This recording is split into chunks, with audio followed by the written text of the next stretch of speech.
오늘 본문인 스가랴 8장 18절부터 23절 말씀은 8장부터 시작되어진 하나님의 희망과 약속의 말씀의 연장선에 있습니다.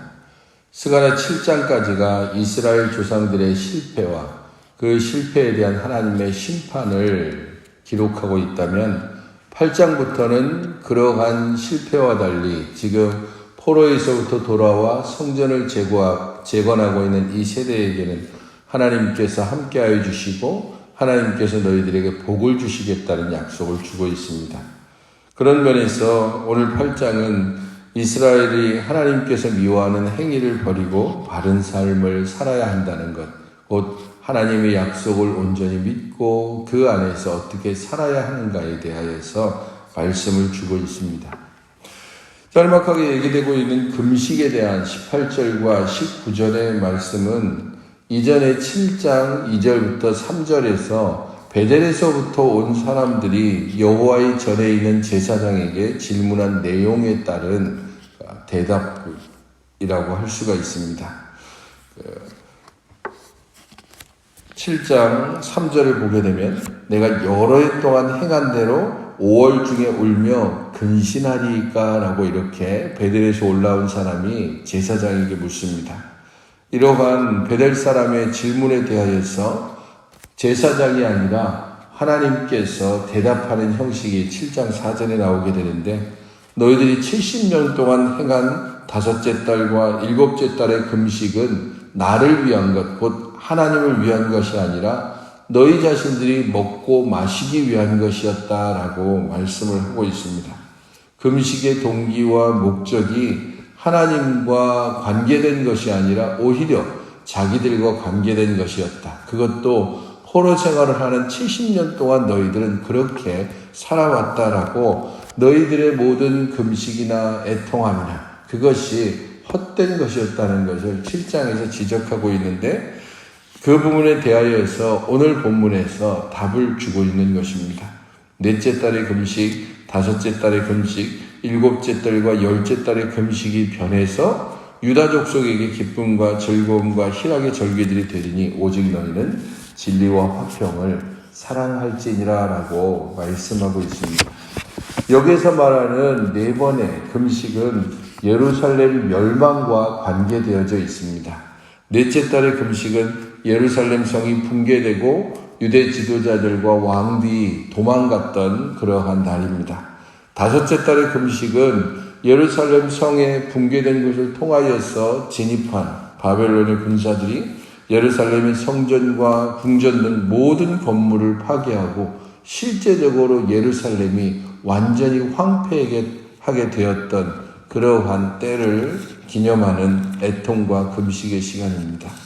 일곱째 달의 금식은 예루살렘이 멸망한 이후에 총독 그달랴가 사람들에 의해서 암살당한 것을 애통해하는, 그래서 이스라엘이 다시 비록 멸망하였지만 재건될 수 있는 어떤 하나의 가능성조차도 완전히 끝나버린 그러한 것을 애통해하는 시간이 일곱째 달의 금식이라면, 열째 달의 금식은 바벨론 군대가 와서 예루살렘을 포위하기 시작했던 것에 대한, 그래서 이스라엘 백성들이 예루살렘에 갇혀서 지냈던 그 첫 번째 시간들을 애통해하는 그러한 금식입니다. 이러한 모든 애통과 금식을 기쁨과 즐거움과 희락의 절기로 바꾸실 것이다 라고 약속하고 있습니다. 너희들이 애통하고 금식했던 그 모든 날들이 기쁨, 즐거움, 희락으로 바뀔 것이다. 여기 쓰여진 단어들 모두가 축제와 연관되어져 있는 단어입니다. 그렇기 때문에 너희들이 잔치 자리에 가지 못하고 그와 반대로 초상집에 있는 것 같은 그런 날들을 보냈던 바로 그날이 이제 축제의 날, 기쁨의 시간으로 바뀌게 될 것이다 라고 약속하고 있습니다. 그러면서 그렇게 너희들이 이 축제의 자리로 들어오기 위해서는 진리와 화평을 사랑할 것이다 라고 말씀을 하고 있습니다. 이것은 7장 9절부터 10절 그리고 8장 16절부터 17절을 요약해서 말해주는 것이기도 합니다. 너희들은 이러한 삶을 살아야 한다라는 것을 7장과 8장에서 이야기를 하고 있는데, 특별히 8장 16절은 너희는 이웃과 더불어 진리를 말하며 너희 성문에서 진실하고 화평한 재판을 베풀라라고 말하고 있습니다. 이웃과 더불어서 진리를 말하고 바르고 화평한 재판을 베풀어야 한다.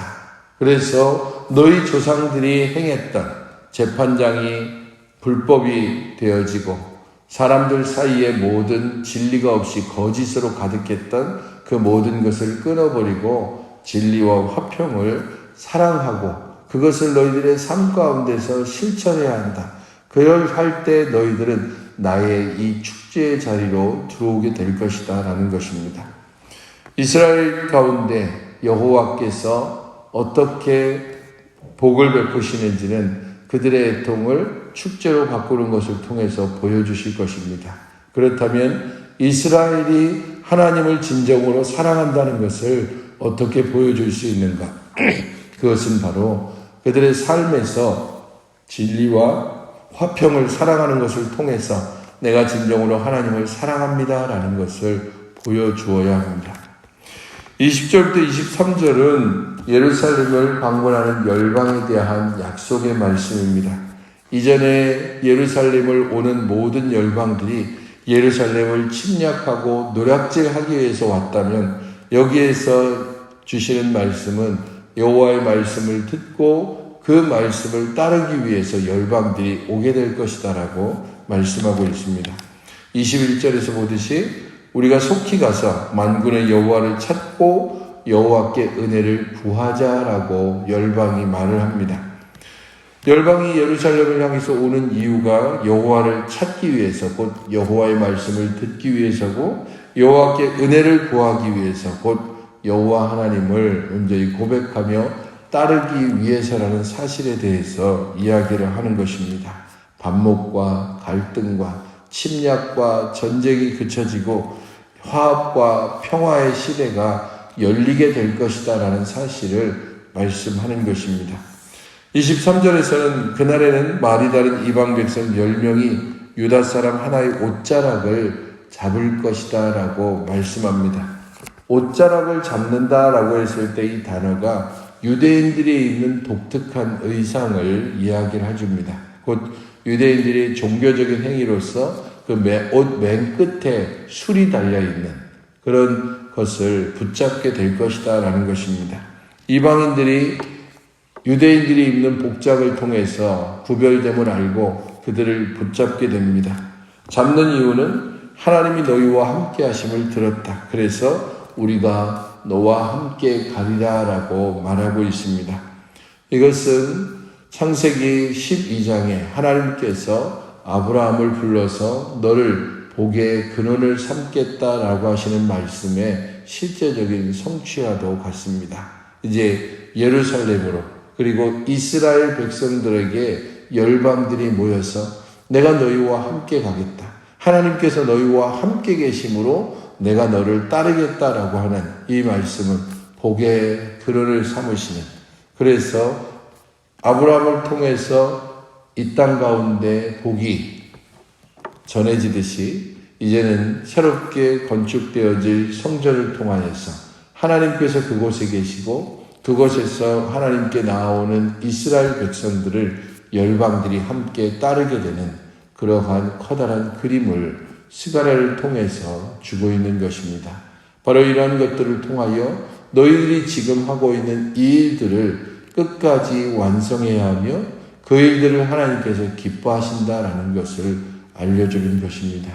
그러므로 오늘 본문을 생각하면서 함께 기도하실 때에 우리들의 슬픔을 기쁨으로 바꾸시는 하나님 앞에서 진리와 화평을 따라 살아가는 그러한 믿음의 삶이 되게 해달라고 기도하시고, 아브라함에게 약속하신 것을 성취하시는 하나님의 신실하심을 믿고 주의 말씀에 순종하는 하루가 되게 해달라고 위해서 또한 기도하시기 바랍니다.